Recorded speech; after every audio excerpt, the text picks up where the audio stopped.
जय माता दी। बोलिए कृष्ण कन्हैया लाल की जय। आप सभी भक्तों को नवरात्रि की हार्दिक शुभकामनाएं। तो भक्तजनों, आज हम बात करने वाले हैं नवरात्रि के विषय में, क्योंकि अब नवरात्रि प्रारंभ होने वाली है,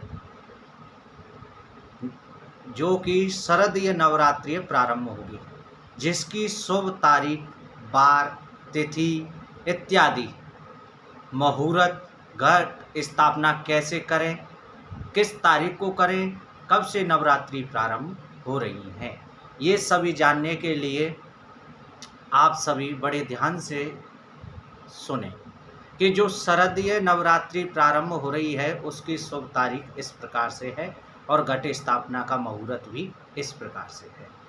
शुभ तारीख 3 अक्टूबर गुरुवार 2024 से प्रारंभ हो जाएगी और आपको प्रातः वेला में घट स्थापना करनी है। घट स्थापना का शुभ मुहूर्त इस प्रकार से है।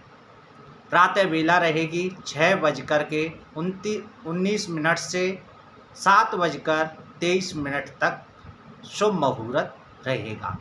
और इसके बाद में दूसरा मुहूर्त भी है जो 11:52 से 12:40 तक रहेगा। और इसी प्रकार से जो भी भक्तजन नवरात्रि की पूजा करना चाहते हैं, उन्हें ये नहीं पता कि पूजा में कौन कौन सी सामग्री होती हैं, हम इस प्रकार से नवरात्रि की पूजा सामग्री भी जान सकते हैं। वो पूजा सामग्री कौन कौन सी है, ये निम्न प्रकार से है। पहले आप नवरात्रि पूजा के लिए यानी देवी पूजा के लिए सबसे पहले आपको रोली लेनी होगी। उसके बाद में दूसरे नंबर पर चावल लेंगे, कलावा लेंगे, बतासे लेंगे, 2 बत्ती, 1 चौकी लेनी है आपको, लाल कपड़ा, माता की एक तस्वीर, एक चुन्नी लाल चाहिएगी, आम के पत्ते, मिट्टी का कलश, लाल पुष्प होने चाहिए, क्योंकि माता रानी को लाल पुष्प अत्यंत प्रिय हैं। क्योंकि देखो, हर देवता के अलग अलग सामग्री हैं। जिस प्रकार से हम गणेश जी को दुर्वा चढ़ाते हैं, शिव जी को बेलपत्र चढ़ाते हैं और माता रानी को लाल पुष्प अर्पित करने से माता रानी अत्यंत प्रिय होकर के आपको शुभ आशीर्वाद प्रदान करती हैं। इसी प्रकार से पानी का एक नारियल लेना है, जौ लेने हैं और रुई। एक जो अखंड ज्योति हम जलाते हैं नवरात्रि में, अखंड ज्योति के लिए आपको एक दीपक लेना होगा, घी लेना होगा और माला, कपूर और पान के पत्ते, जो कि इच्छानुसार आप 5 पत्ते भी ले सकते हैं, 2 पत्ते भी ले सकते हैं, जो आप लेना चाहें। कपूर लेना है, पान के पत्ते ले लेंगे। इसके बाद में फल, मिठाई, लौंग, इलायची, सुपारी। और यदि लास्ट के दिन जब आप हवन करेंगे तो आपको आम की लकड़ी की आवश्यकता पड़ेगी।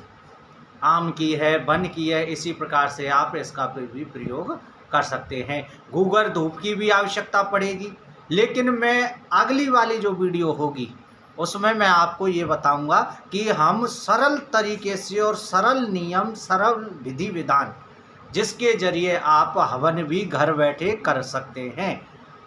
लेकिन आपको मैं ये भी बताना चाहता हूँ, नवरात्रि में माता के 9 स्वरूप होते हैं। वो नवरात्रि में माता रानी के 9 स्वरूप कौन कौन से होंगे, तो आप जानिए। जब प्रथम दिन प्रारंभ होता है तो प्रथम दिन में माता शैलपुत्री का दिन कहा जाता है। दूसरे दिन माता रानी ब्रह्मचारिणी होती हैं।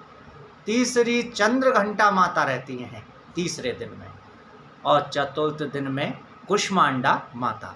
और 5वें दिन में स्कंद माता आती हैं। और 6वें दिन में है कात्यायनी माता। 7वें दिन में कालरात्रि। और 8वें दिन में जो है महारात्रि होती हैं।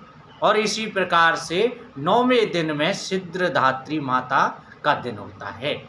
और हम माता रानी को प्रसन्न करने का उस करने का सबसे बड़ा तरीका, सबसे सरल उपाय यह है कि हमको उसकी विधि विधान भी आना चाहिए कि हम माता रानी का जब हम उन्हें की पूजा अर्चना करें तो हम उनको चौकी या जो भी सामग्री अभी आपको सुनाई गई व बतलाई गई तो उनको किस तरीके से आपको प्रयोग करनी है। उसके लिए सबसे बड़ा नियम होता है कि हमको जो चौकी ली है, हमने जो चौकी रखी हुई है उस चौकी को बिछा लें। बिछाने के बाद में जो हमने एक लाल कपड़ा लिया है उस लाल कपड़े को चौकी पर बिछा लें और लाल चौकी पर बिछाने के उपरांत हमको सबसे पहले जो माता रानी हैं उनकी तस्वीर को चौकी पर रख देना है। और जैसे ही आप चौकी पर रखेंगे माता रानी को एक चुनरी की भी आवश्यकता पड़ेगी, जो मैं आपको बता चुका हूँ। लाल चुनरी माता रानी को बड़ी प्रिय है। उस चुन्नी को यानी कि चुनरी को लेकर के माता रानी की तस्वीर पर उड़ा देना है और एक घी का अखंड ज्योति का दीपक भी ले लें। और अखंड ज्योति का दीपक लेने के बाद में आपको क्या करना है, आपको क्या करना है, सबसे पहली बात यह है, जैसे कि मैं आपको बताना चाह रहा था कि जो चावल का प्रयोग करना है ये अत्यंत प्रिय है, अत्यंत प्रिय जानकारी है, जो कि एक अलग तरीके के भी चावल आते हैं, लेकिन हमें सबसे पहले समा के चावल का प्रयोग करना है क्योंकि माता रानी समा के चावलों को अत्यंत प्रिय मानती हैं। इसलिए हमें समा के चावलों का प्रयोग करना है। और मैं आगे बात कर रहा था कि एक अखंड ज्योति दीपक लेना है और अखंड ज्योति का दीपक लेकर के हमको वो जलाना है और प्रज्वलित करना है। और हमको कहना है, क्या कहना है, देखो सरल तरीका, सरल विधि विधान सबसे श्रेष्ठ होता है। हमको सबसे पहले कहना है, ए माता रानी और जो दीप प्रज्वलित करें तो कहें, ये दीप भगवान जिस प्रकार से आप संसार को प्रकाशित करते हैं इसी प्रकार से हमें भी प्रकाशित करें, प्रकाशमान हों। और इसके बाद में दीपक को आप प्रज्वलित कर लेंगे। उसके बाद में धूप इत्यादि को भी प्रज्वलित कर लें, यानी कि धूप बत्ती जला लें। इसके बाद में आपको जो कलश बताया गया है, एक कलश में आपको गंगाजल एवं जल का प्रयोग करना है। इसके बाद में आपको एक लाल कपड़ा लेना है। लाल कपड़ा लेकर के नारियल पर उसको लपेट देंगे और थोड़ा सा कलावा ले लेंगे और कलावा लेकर के उस कलश पर रख देना है और कलश के भी बांध दें, नारियल के भी बांध दें। इसके बाद में आपको कलश पर रखना है और कलश पर रखने के बाद में आम के पत्तों को नारियल के चारों तरफ लगा देना है। और जब चारों तरफ लगाएंगे तो नारियल पर ये सब प्रक्रिया करने के बाद में धूप बत्ती घंटी इत्यादि का प्रयोग करके आप ये सब विधि विधान कर सकते हैं। और आपको अपने हाथ में थोड़े से अक्षत, यानी कि जो मैं अभी मैंने आपको बताया था कि समा के चावल हाथ में रख लेने हैं और इसके बाद में कुछ पुष्प लेकर के माता रानी का ध्यान करना है।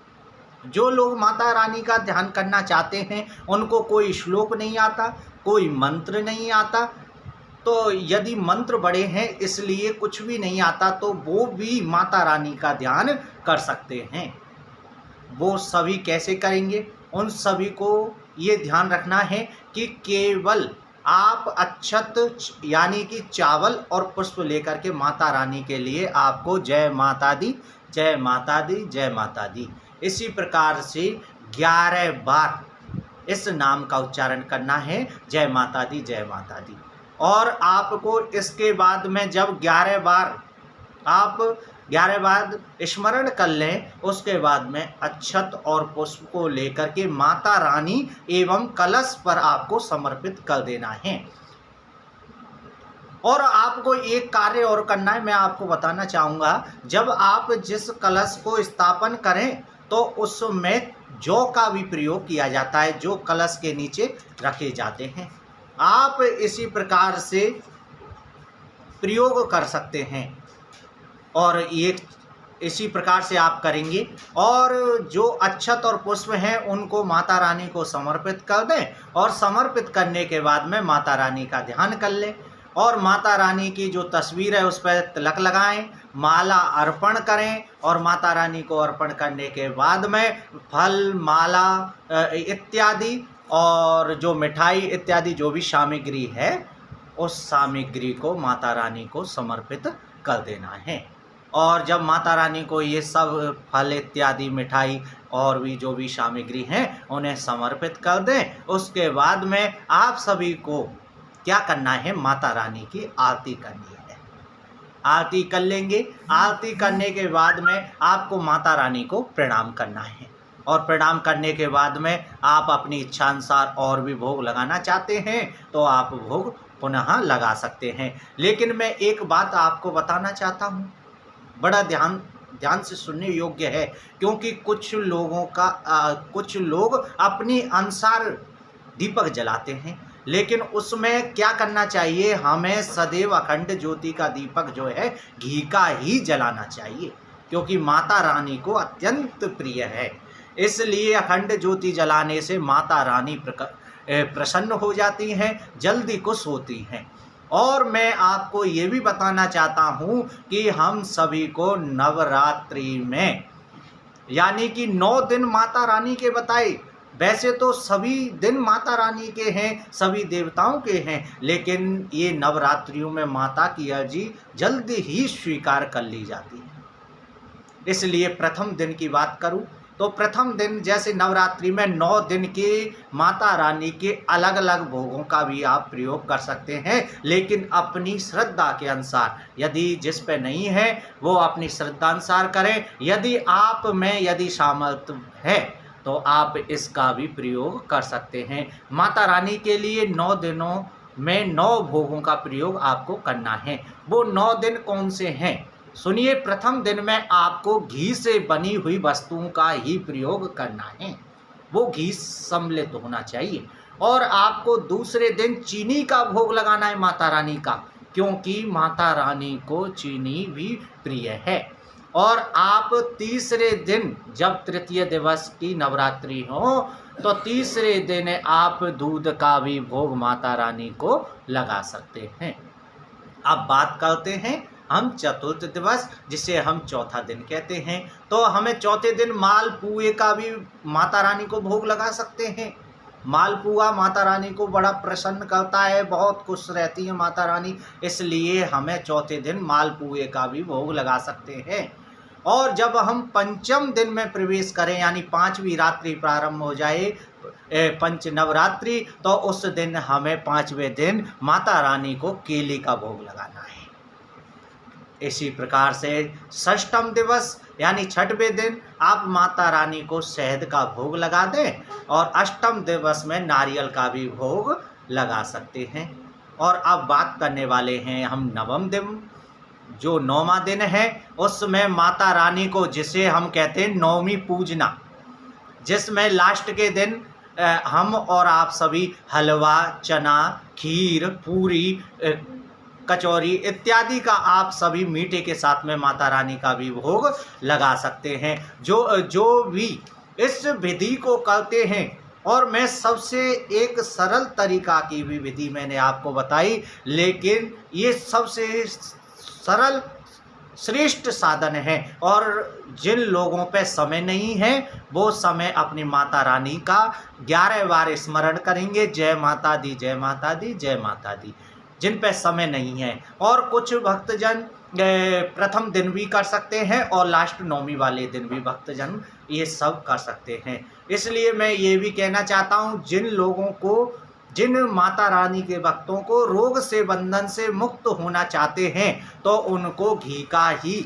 माता रानी को भोग लगाना चाहिए।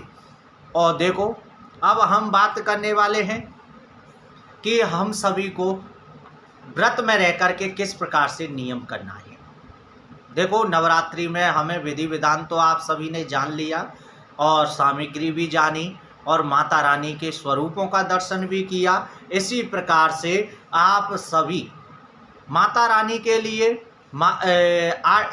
कूटू के आटे का भी भोग लगा सकते हैं। और माता रानी के लिए ही नहीं बल्कि आप भी स्वयं ग्रहण कर सकते हैं। लेकिन नवरात्रि का नियम है, हम सभी को नवरात्रि में जब व्रत रहे तो हम सभी को वहाँ बैठ करके माता रानी का थोड़ा सा जागरण भी करना चाहिए। और जो लोग नवरात्रि में माता रानी का जागरण करते हैं और अपनी माता रानी का आगमन करते हैं, उनकी धन आयु, दीर्घ आयु, सत्य आयु ये सभी बढ़ते हैं। इसलिए हम सभी को ये सब विधि करते रहने चाहिए।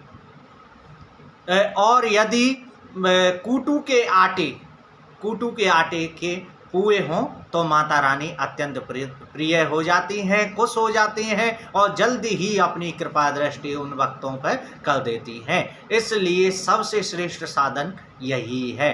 और आज जो भक्त जन हवन भी अपने घर पर बैठ करके किसी पंडित जी को ना बुलवा करके भी हवन कर सकते हैं, वह भी विधि मैं अगली वीडियो में आप सभी को बतलाऊंगा। आज की इस वीडियो में आप सभी भक्तजनों को जय माता दी, जय माता दी, जय माता दी। हम माता रानी आपकी समस्त मनोकामनाओं को पूर्ण करें और जिस प्रकार से रोग, सुख, धन, धान्य ये सभी माता रानी की कृपा से आपके घर में शुभ मांगलिक इत्यादि शुभ आशीर्वाद माता रानी की कृपा से बना रहेगा और माता रानी की कृपा दृष्टि तुरंत आपको प्राप्त होगी। लेकिन एक नियम रखें, जब कभी भी आप माता रानी की पूजा कर रहे हैं नवरात्रि में, तो माता रानी से ऐसी कोई चीज़ ना मांगे, क्योंकि आज के समय हमने देखा है कि माता रानी हो चाहे किसी भी देवी देवता का हम व्रत व पूजन करते हैं, हम पूजा अर्चना नहीं करते, उनसे पहले हम भगवान के प्रति कई इच्छाएं रख देते हैं। इसलिए माता रानी की पूजा केवल श्रद्धा भाव से करें। इसी प्रकार से जय माता दी, जय माता दी, जय माता दी। और हम मिलते हैं अगली वीडियो हवन के विषय में आप सभी को बताने के लिए कि आप घर बैठे हवन किस प्रकार से करते हैं। जय हो।